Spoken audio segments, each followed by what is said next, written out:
Ya en breve vamos a definir cada uno de estos conceptos, así lo vamos a aclarar más.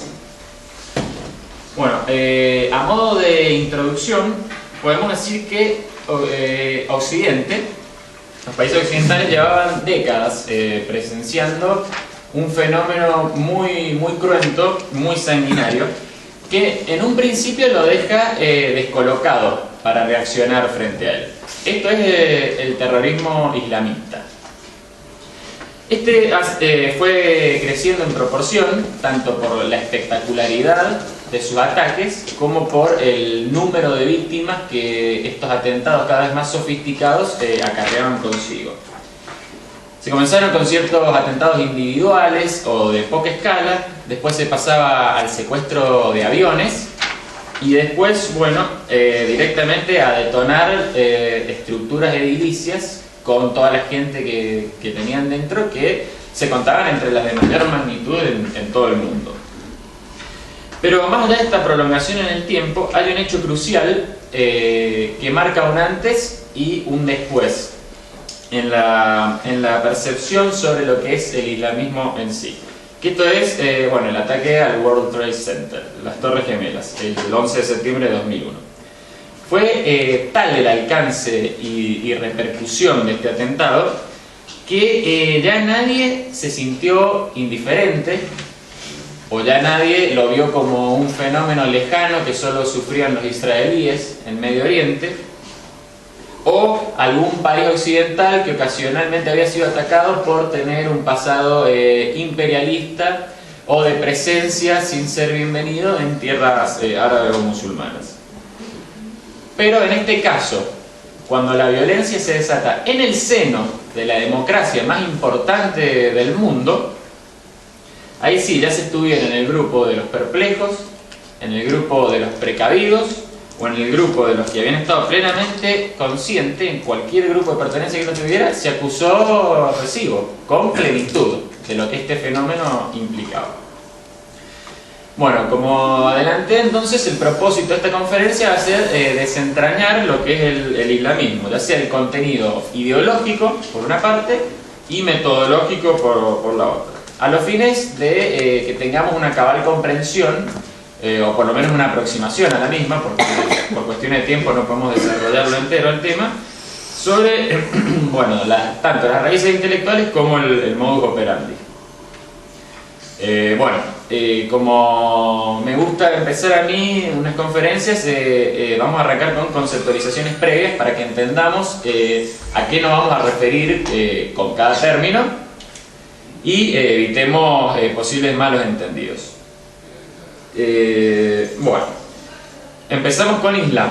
Por Islam vamos a entender entonces a la religión que profesan los musulmanes. Esta está basada en la revelación al profeta islámico Muhammad, en Occidente traducido como Mahoma, cuyos principales textos sagrados son el Corán, que es el libro fundamental, libro base y fundacional, en el cual se desarrolla en extensión la palabra, el mensaje de Alá revelado al profeta, y también tenemos el Hadith.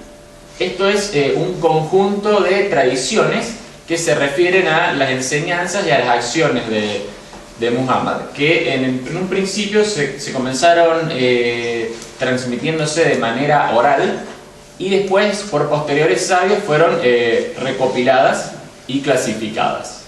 Y también gozan de un estatus religioso en el plexo de textos islámicos de lugar importante, digamos. Bien, esto es el Islam. Ahora vamos a pasar específicamente al islamismo. ¿Qué es el islamismo? El islamismo es un movimiento político. Está basado en la religión islámica, pero es esencialmente político. Y tiene su propio programa y su propia agenda. Obviamente, bueno, vamos a ver cómo no podemos entender este segundo concepto sin entender al primero, pero sí es buena una distinción por razones que vamos a explicar a continuación. El islamismo está presente en todas las zonas de conflicto que se encuentran en los países musulmanes hoy en día. Están ya en puestos de poder, como por ejemplo en Irán, o en búsqueda de puestos de poder. Como vamos a ver, ISIS, en este caso, que está en franca expansión buscando derrocar ciertos gobiernos para hacerse ellos mismos con el poder. El método que emplea el islamismo es el terrorismo. Esto lo emplea no solamente contra personas de otros credos, sino también puertas adentro de las sociedades musulmanas, es decir, contra fieles musulmanes, pero que no se condicen con la propia visión que ellos tienen del Islam. Entonces, sin negar la conexión, ¿por qué nos conviene ahora, por ejemplo, distinguir entre Islam e islamismo? Aunque el segundo no puede entenderse sin el primero, del cual toma sus bases religiosas fundamentales. Esto es principalmente para que podamos distinguir también las personas que están dentro de cada grupo. Porque dentro del Islam podemos clasificar muy a grandes rasgos a sus practicantes entre practicantes pacíficos y los que no son pacíficos, los que son los practicantes fanáticos del mismo. O bien, aunque no lleguen a ser fanáticos, es decir, que impongan violentamente las creencias sobre los demás, sí llegan a ser por lo menos fundamentalistas en cuanto a su actitud psicológica, mental, respecto de ellos mismos, de su credo, y respecto de los que no lo compartimos. Entonces, acá sí, dentro del Islam puede haber un practicante pacífico que siga ciertos pasos de su fe de manera privada, que nada perjudique ni viole derechos de terceros, de sus conciudadanos viviendo en un país musulmán o viviendo en sociedades occidentales. Y si tenemos un fanático que sí, basado en la religión, puede obrar violentamente en contra de otros. En cambio, en el islamismo, las personas que lo integran, o sea, necesariamente son moralmente repudiables. O sea, están integrando un movimiento que es por definición fanático, por definición terrorista. No hay forma de decir que hay un islamista bueno, por lo menos desde una persona que maneje nuestras concepciones morales. Decir que hay un islamista que moralmente es aprobable o no es tan absurdo como decir que hay un nazi militante que es bueno. No importa cómo actúe, pero es bueno. Bueno, pasamos al término de ideología. El término de ideología, por lo menos los fines de esta conferencia, lo vamos a entender en un sentido estricto, que es el que le da el doctor Alberto Benes Lynch, como algo terminado, cerrado e inexpugnable. Y agrego yo, con un carácter dogmático incuestionable. Y ahora vamos a pasar a una de las principales palabras que vamos a utilizar, que es el terrorismo. Por terrorismo vamos a entender el ataque deliberado a población civil con fines políticos, que se lleva a cabo sembrando miedo y o pánico en la sociedad, en las víctimas frente a las cuales se ejecutan los atentados. Aquí la violencia va dirigida contra un sector que es inocente, ya sea está desarmado, que no está involucrado en combate y que está salvaguardado por leyes de guerra. Entonces, como para ir desglosando un poco la definición, veamos un poco de qué está compuesta. Tenemos como concepto objetivo, o sea, terrorismo incluye una acción, que es atacar, un objeto, que es la población civil a la cual va dirigida el ataque, una finalidad, que es el objetivo político detrás de la acción, que se invoque motivos religiosos, nacionalistas o lo que sea. Siempre hay en el trasfondo, en última instancia, una finalidad política que los terroristas desean alcanzar, y un efecto, que es sembrar, esparcir este miedo sobre los agredidos. Bien, vamos ahora sí a ver elementos específicos del terrorismo, y en esto nos vamos a basar y vamos a seguir el criterio del analista internacional Julian Schwindelerman, a lo cual también le vamos a agregar obviamente un poco de lo nuestro. El primero es el objetivo de ataque. Estos son civiles, sobre los cuales deliberadamente se lanza el ataque. No es que no es un ataque en el cual simplemente se alcanzan civiles no de manera intencional o como daño colateral, sino el ataque, el foco está puesto deliberadamente en la población civil. Un ejemplo, atacar de manera inmediata, directa, una zona residencial poblada por gente de la sociedad civil como nosotros, en este momento, por ejemplo. Segundo, el factor elevado de atrocidad que tiene el ataque. Esto es una violencia en grado sumo, que como ya adelantamos a veces asume unos grados de espectacularidad que uno se imagina retratados en las películas, o que podía imaginarse retratados en películas, pero que pasan en la vida real en nuestro mundo. Por ejemplo, las explosiones de aviones, o los ataques con coche bomba que dejan toda la calle sembrada de gente completamente mutilada en pedazos y bueno, y todas las imágenes desagradables que tenemos que presenciar. El tercero, la finalidad última, que también ya lo adelantamos. Siempre el fin último es político, ya se trate de un reclamo por derechos, por territorios, por privilegios religiosos o distintas reivindicaciones. Siempre la finalidad última es política. Por ejemplo, la concesión de un determinado estatus político-religioso a un determinado grupo étnico, nacional o religioso que esté reclamando esto a un gobierno o a una entidad que esté gobernando. Y el tercero es el mensaje psicológico mayor que deja el atentado. Esto trasciende al atentado específico. Es más amplio y no queda circunscrito al daño causado. Por ejemplo, un terrorista que va y se inmola en un boliche bailable, como son estos casos que lamentablemente ocurrieron en Israel en años anteriores. El mensaje no se circunscribe al daño material provocado en las instalaciones o al daño humano de personas concretas que mató. Hay un mensaje mayor que el terrorista quiere dejarle a la sociedad, sembrando pánico y dejando en claro que tiene ciertos reclamos para hacer al gobierno de esa sociedad y a la sociedad misma, por supuesto. Ahora bien, conviene diferenciar lo que es terrorismo de otros dos conceptos que son guerra y guerrilla. Y esto viene muy bien para estar prevenidos de mucho relativismo ético que anda circundando a la hora de analizar este fenómeno, que pretende equiparar el daño que siembra el terrorismo a daños que surgen de un enfrentamiento bélico en el cual la parte agredida tiene todo el derecho del mundo a emplear su derecho y ejercer el derecho de defensa, y de un fenómeno como la guerrilla, que en algunos casos asume también manifestaciones terroristas y en otros casos queda circunscrito a un enfrentamiento guerrillero que ya lo vamos a definir. Bien. Por guerra vamos a tomar lo que es una definición clásica. Esto es, en términos generales, el enfrentamiento armado entre dos ejércitos regulares representativos de sus respectivos estados.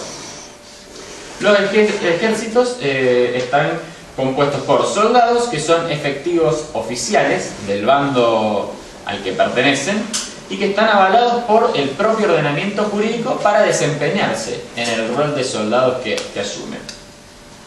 La guerrilla, por su lado, es un enfrentamiento entre un grupo armado irregular que no constituye el ejército oficial de algún estado reconocido y el que está luchando sí contra un ejército militar regular perteneciente a un estado. Los integrantes de este grupo aludidos son guerrilleros, que son cuadros que, más allá de no tener esta afiliación oficial, por lo menos para ellos mismos, entre ellos mismos, sí se mueven con rangos militares y tienen sus propios ordenamientos jurídicos en los cuales se dan jerarquías y desde los cuales reglamentan su accionar también. En cambio, el terrorismo, como ya vimos, ¿en qué se distingue? Que es una específica agresión a población civil, más allá de que también pueda alcanzar o no a otro tipo de personas. Terrorismo puede ser perpetrado por grupos terroristas, puede ser perpetrado por estados y pueden tener más de un reclamo. Por lo tanto, para poderlo analizar, vamos a efectuar una clasificación muy general, digamos, no pretende ser pormenorizada, pero sí tomando ciertos parámetros generales. Esto es terrorismo subversivo, terrorismo de Estado, terrorismo laico o secular y terrorismo religioso. Bien, el terrorismo subversivo está perpetrado por bandas que desconocen el ordenamiento y a las autoridades oficiales, quiebran el orden constitucional y pretenden lograr cambios radicales en los lugares donde actúan. Cambios gubernamentales, institucionales, sociales, etc. Por ejemplo, en Argentina conocemos estas bandas. En la década del 70 eran Montoneros por un lado y ERP, el Ejército de Revolución del Pueblo, por el otro. Otro ejemplo en Latinoamérica es Sendero Luminoso en Perú, por ejemplo. Después tenemos el terrorismo de Estado, que es promovido por el aparato burocrático, el aparato de represión del Estado, para asegurar la posición de sus gobernantes y para reprimir o castigar levantamientos rebeldes contra él, desafíos que se hagan a la ley, a sus normativas, e incluso ciertas manifestaciones pacíficas que son tomadas en sí mismas como una agresión o como un desafío por parte de las autoridades gubernamentales. El ejemplo de esto, muy reciente, el gobierno de Nicolás Maduro en Venezuela reprimiendo manifestaciones de estudiantes.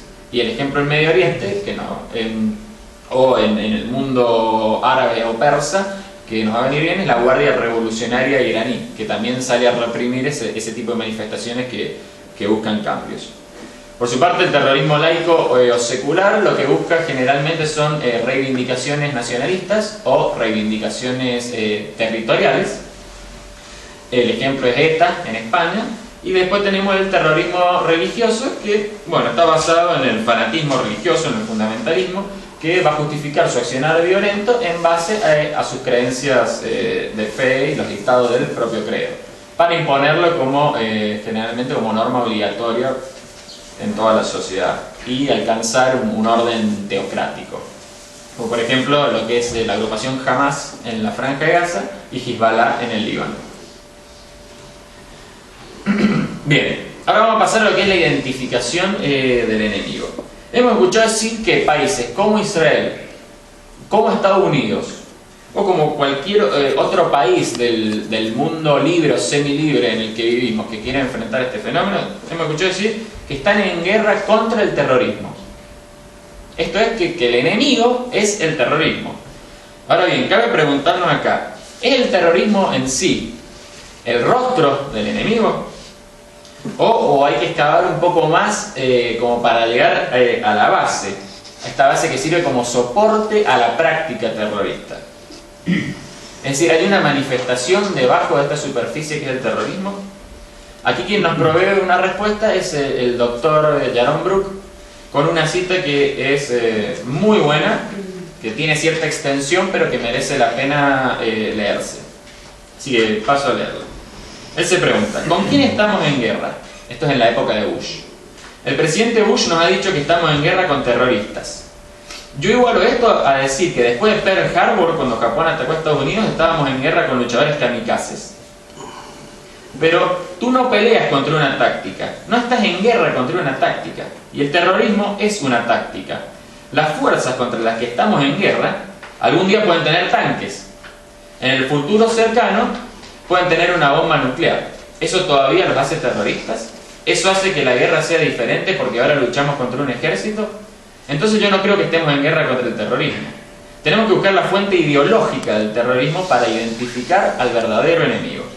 Estados Unidos estaba en guerra en la Segunda Guerra Mundial con el imperialismo japonés que motivaba y dirigía a los luchadores kamikazes, y con el nazismo.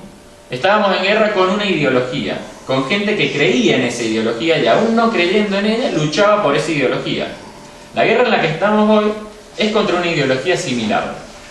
La similitud es que es una ideología totalitaria, es una ideología que cree en la conquista, no solo en la conquista territorial, sino también en la conquista del alma humana. Es una ideología que quiere dictar cada aspecto de la vida humana. Una ideología a la que yo llamo totalitarismo islámico, porque el Islam es la forma que este totalitarismo adopta. Ellos creen que el Islam debe gobernar todos los aspectos de la vida, que no debe haber separación entre Estado y religión, y que aquellos que no adhieren son ciudadanos de segunda clase o merecen la muerte. Y ellos creen en la expansión de esta ideología. No solo quieren un pequeño pedazo de tierra. Una primera meta es establecer un imperio en el Medio Oriente hasta que se liberen todas las tierras que una vez pertenecieron al imperio islámico. Y el final al final el objetivo es la dominación del mundo. Esto ha sido siempre un objetivo del totalitarismo. Ellos nunca se satisfacen con oprimir a la propia población o solo con oprimir a la población a su alrededor. Ellos quieren la dominación mundial. Ahí termina la cita. Por lo tanto, no es una táctica o una estrategia terrorista contra la cual Israel, o contra la cual Estados Unidos, o contra cualquier otro país del mundo libre que asume este desafío de frenar la violencia, está en guerra. El terrorismo es el medio de expresión de una ideología subyacente a la aplicación de estas prácticas horrorosas.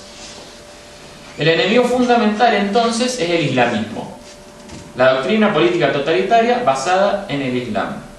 Y la naturaleza es precisamente esta ideología totalitaria con fundamentos religiosos islámicos, que está implementada, como de adelante, en un programa político específico con una agenda para, por más lunático que suene, pero para ellos en serio, y nosotros lo deberíamos asumir como algo en serio, para dominar todo el mundo.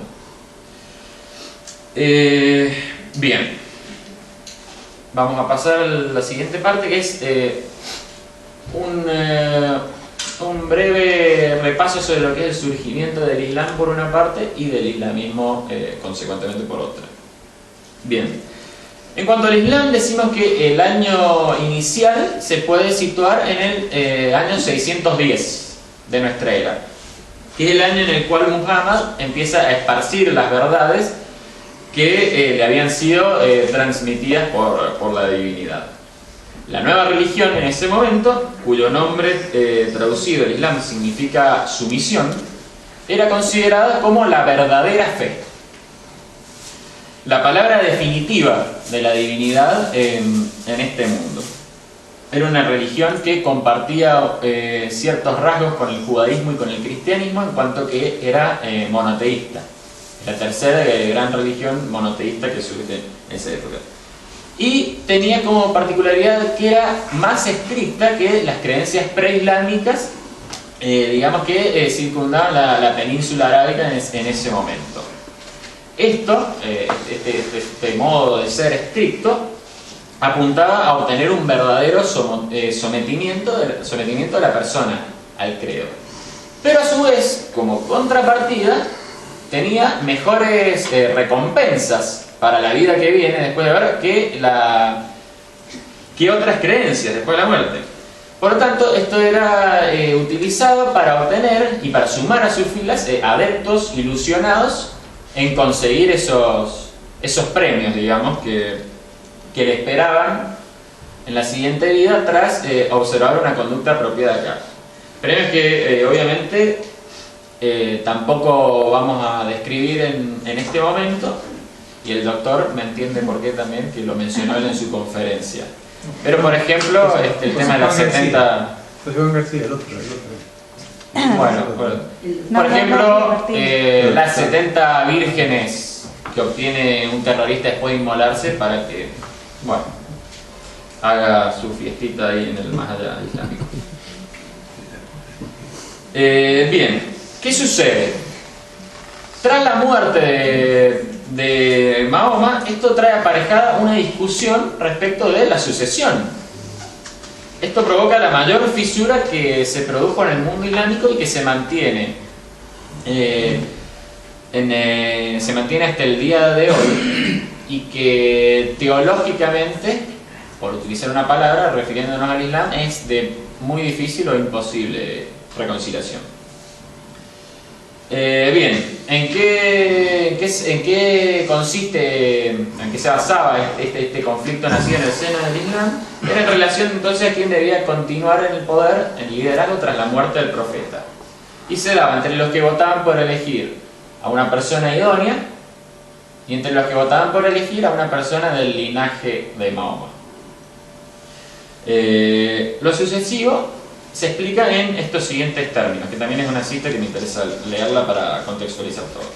Un grupo de prominentes seguidores de la primera generación del Islam eligieron a Abu Bakr, compañero de Mahoma, para ser el primer califa o líder de la comunidad islámica, pese a las objeciones de los que favorecieron a Ali ibn Abi Talib, el primo y yerno de Mahoma, Los bandos opuestos al debate de sucesión finalmente evolucionaron en las dos sectas principales del Islam. Chiitas, un término que deriva de Shi'atu, Ali, palabra árabe que define a los partidarios de Ali, la fracción de Ali, que creen que Ali y sus descendientes son parte de un orden divino, y sunitas, refiriéndose a los seguidores del Sunna, o camino en árabe, camino de Mahoma, que se oponen a la sucesión política basada en el linaje. Bien, como para tener un pantallazo, hoy en día se estima que hay más de 1.600 millones de musulmanes en el mundo. Un 85% de ellos son sunitas y el 15% son chiitas. Ahora bien, las luchas intestinas que se desarrollan en el Islam entre estas facciones son muy crueles. Y el terrorismo, que nosotros creemos que a veces que lo guardan con exclusividad para el mundo occidental, no, el terrorismo es un medio más de combate que se lo aplican entre ellos. Y no solamente entre las facciones, sino que hay enfrentamientos internas entre las mismas facciones, en algunos casos. Bien, pasemos al islamismo. En cuanto al islamismo, podemos ubicarlo como un totalitarismo político, ya dijimos, una ideología política de corte totalitario, nacido en el siglo XX. Y esto es un totalitarismo nacido en el siglo XX que no siempre lo tenemos en cuenta cuando hacemos historia. Pero el pensador Gustavo Perelni lo incluye así. Los grandes totalitarismos del siglo XX son el comunismo, el nazifascismo y también el islamismo. Pero no siempre tomamos conciencia de eso. Bueno, ¿qué circunstancias confluyen para su nacimiento y desarrollo? Por un lado, la revitalización del Islam en su aspecto político, entrado el mundo moderno, se organizan en ideologías y en programas políticos alrededor del Islam, proponen la creación de estados propiamente islámicos, es decir, órdenes basados en la ley religiosa islámica, un estado confesional y se enciende un fervor militante traducido en la violencia contra propios y extraños, como hemos visto. Y la segunda circunstancia es el rechazo hacia Occidente y hacia la occidentalización, por así decirlo. Los experimentos de Occidente son vistos como rotundos fracasos o intentos de apropiarse de tierras o bienes musulmanes y aplacar de este modo al Islam, ya sean nacionalismos laicos, socialismos, la cultura capitalista, los imperialismos, todo lo proveniente de Occidente, son todas manifestaciones repudiadas por la clase intelectual y religiosa de esa época, en los orígenes del siglo XX. Digamos, por ejemplo, la hermandad musulmana, si mal no recuerdo, nace en 1920 por ahí. Y que bueno, esta visión se va a transmitir a las masas por esta élite intelectual. Tenemos a Sayyid Qutb, Maulana Maududi y Ruhollah Khomeini como los principales encargados de cimentar los pilares del islamismo en Egipto, Pakistán e Irán respectivamente. Los tres con contacto con países y sociedades occidentales. Hay que decir que muchos líderes del islamismo tienen estudios, doctorados, posgrados en universidades de Estados Unidos o de Europa y después regresan a su tierra con esta nueva prédica religiosa y política. O sea que han conocido de cerca la sociedad occidental a través de contacto directo para después regresar a sus lugares de origen y empezar a esparcir el odio. Bien, el primero Qutb está ligado a la organización pionera del islamismo moderno, que es la Hermandad Musulmana en Egipto. Maududi fue el fundador de Jamaat Islami, que era una agrupación política con el objetivo de establecer un Estado islámico en Pakistán, en la cual gobernase la Sharia, que es la ley religiosa islámica. Y esta ley como ley oficial, ya no hay una distinción entre ley religiosa, que se la autoimpone un fiel que quiere seguir la religión, y una ley civil a la cual todos obedecemos, sino que la ley religiosa es la ley del Estado. Y bueno, Khomeini, un personaje que yo me he dedicado a estudiarlo mucho, es el protagonista principal y responsable intelectual máximo de la revolución islámica en Irán, que es una revolución que triunfa, arranca como la revolución iraní, en la cual también participaban comunistas y gente de otras posiciones contra el Shah, pero después se circunscribe a la revolución islámica, porque triunfa la facción de Khomeini, de fanatismo religioso, y no solo se alza con el poder, sino que reprime a todos sus, entre comillas, compañeros de revolución que habían luchado también contra el orden establecido. Y bueno, una vez que alcanza el poder, se convierte legalmente en el líder espiritual de la nación. Bueno, pasemos a principios del islamismo. Primero vamos a referirnos al colectivismo social. Acá no hay una consideración del individuo como un fin en sí mismo, sino del individuo como medio, como herramienta para los fines de los demás. Lo primordial aquí obviamente no es la libertad individual de cada persona, noción prácticamente desconocida, y si es conocida totalmente rechazada en este mundillo. La persona no vive de acuerdo a sus proyectos personales, sino que se busca autoritariamente que sea sojuzgada y subordinada específicamente al proyecto político del Islam, que cumplan los dictámenes de origen supremo y preceptos religiosos inexcusables, de cumplimiento ineludible también. El proyecto del Islam y la realización del Islam a través del Islam es todo lo que cuenta. También hay una notoria agresividad, como ya lo hemos notado, agresividad retórica, física, lo que sea, contra grupos no islámicos, es decir, una agresión de consideración colectiva contra grupos no islámicos, a un modo de discriminación general. Como regla, no es la excepción, es la regla. Ahora bien, tengo acá citada también una prédica colectivista de un imán como un ejemplo sustentador. Y dice así: los sionistas, estos son los judíos, y los cruzados, estos son los cristianos, son los enemigos de Alá, los descendientes de monos y puercos. Esto también está basado en las escrituras religiosas, no es que el imán se largó a predicar cualquier cosa. Son la escoria de la raza humana, las ratas del mundo, los violadores de pactos y acuerdos, los asesinos de los profetas, y sí, son descendientes de puercos y monos. Lean la historia y entenderán que los judíos de ayer son los padres malvados de los judíos de hoy, quienes son una descendencia maldita, infieles, distorsionadores de las palabras de los demás, idólatras de becerros, negadores de los profetas y sus profecías, a quienes Alá ha maldecido y los ha vuelto puercos y monos. Esos son los judíos, hacedores de mentiras, obstinados, amadores de las ideas, del mal y de la corrupción. Después uno tiene que escuchar a periodistas políticamente correctos que el Islam es la religión de la paz y que tiene pasajes que son más dulces que la miel y todo ese tipo de cosas, pero esto no se puede dejar pasar, ¿no? Bueno, segundo principio, el altruismo ético.